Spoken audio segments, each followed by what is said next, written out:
Interior, large room, night. Man, 5'10", medium complexion, dark hair, dark eyes, dark shirt, dark pants, boring shoes. Boring shoes? Yeah. Frantically enters an excessively large room, out of focus, skimming an unbound script, approaching a table littered with assorted ceramic tiles in the center of the room. Cut to mallets on table to imply that the performance is about to begin. I don't know why that's in quotes. Cut to talking head of man, now in focus, becoming visibly impatient and annoyed. Yeah. The subtext of which will become obvious much later during the character's falling action. Okay, continued exposition. Boring shoes again. Nice. It's a good-sized monologue at the end. That actually might be worth it.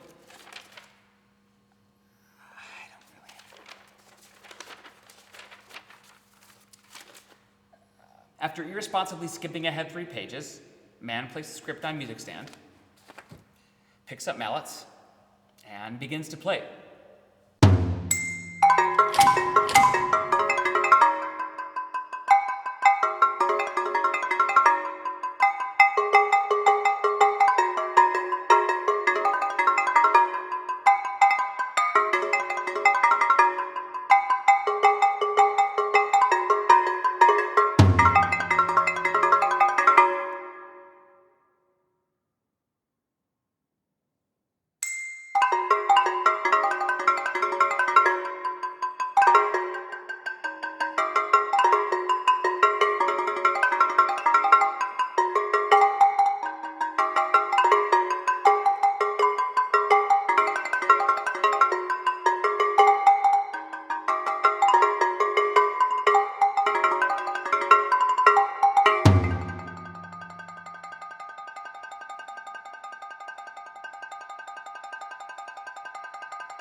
The final ding indicates a break in posture.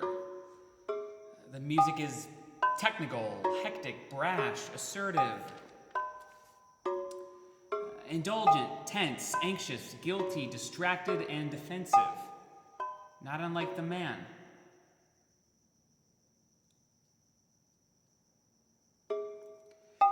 Script in hand, what appears to be the smallest inkling of a realization briefly splashes his face, leaving as quickly as it came.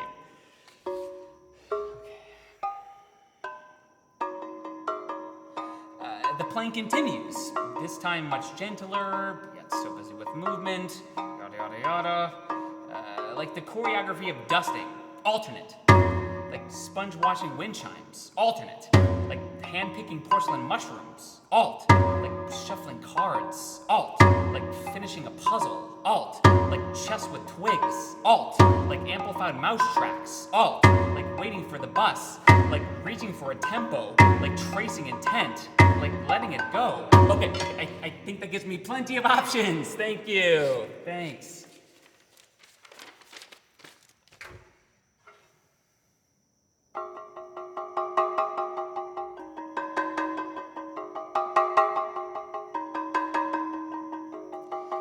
What feels like improvisation continues with accents here, here, here, here, here, here, there, damn it. Here, here, here, there, there, here, there, damn it. Here, here, here, there. There we go, there we go. Here, here, there, here, and there.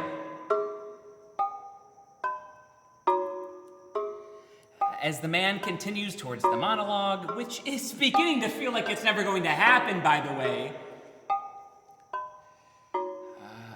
stresses slowly begin to align, creating slight deviations to a sequence developed by the man in real temporal time.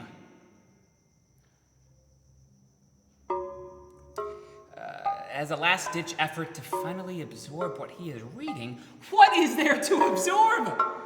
Let's get to the monologue. The man begins to test the buoyancy of a word, the malleability of a phrase, inside of time, then out. The man is covertly occupied with reaching for grammatical rules and regulations, forecasting microscopic changes in tempo, redirecting what is ideal to what is safe, all of which inevitably and endlessly requiring the same decision. Either deviate from the sequence developed by the man, ultimately stinting the flow of connection, or at the risk of displaying an erratic weakness, forcibly align with the sequence developed by the man in an unseeable and stolen time.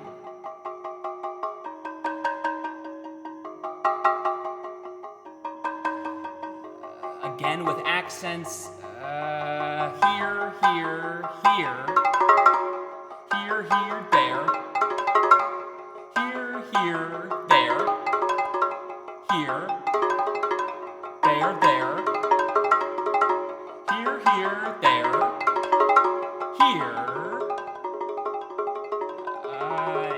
and there.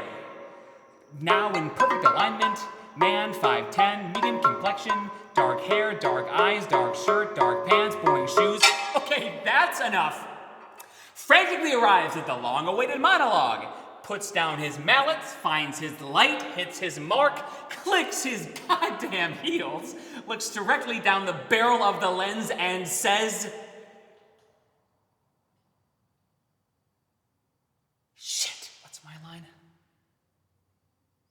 Control. Control. To supervise one's fingertips to hands, to wrists, to forearms, to elbows, to shoulders is no doubt easier than supervising one's thoughts and abilities to communicate effortlessly and clearly and without interruption. A vast variation of interruption, partially known by the interpreter, but collected by the speaker, like antiques, little frozen moments, spitballs and snow globes. An interruption without interaction is rarely collectible. It's the combination of the two that age like wine. Kept in punted bottles, pushed away from the mind's eye, out of sight.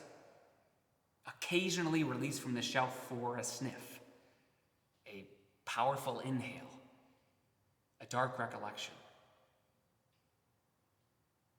But unlike wine, time doesn't make an interruption more valuable or scarce or flavorful. It allows the sediment at the bottom of the jug to become more pungent. The scent of an expenseless reminder of what it's like to be stuck. Throat cemented to the floor, like limited viewing partners with one's shoes. Look at all this shit down here. My goodness. I'd like to leave now. On one hand, to ignore the interruption is to not recognize its interference at all. Can one collect something they don't recognize? Does a clock know when it runs out of batteries?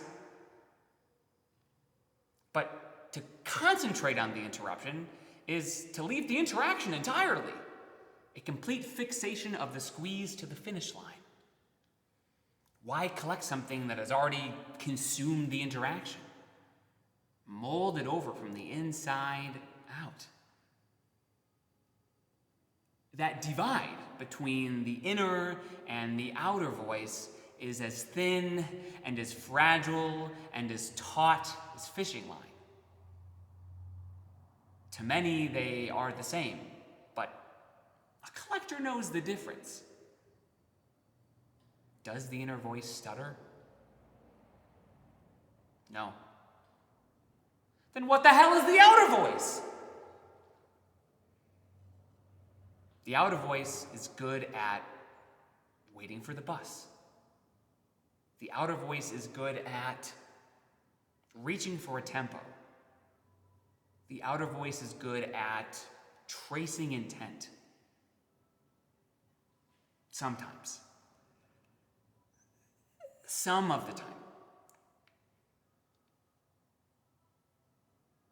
Control. To supervise one's acceptance of interruption during the pursuit of supervising one's thoughts and abilities to communicate effortlessly and clearly and without interruption.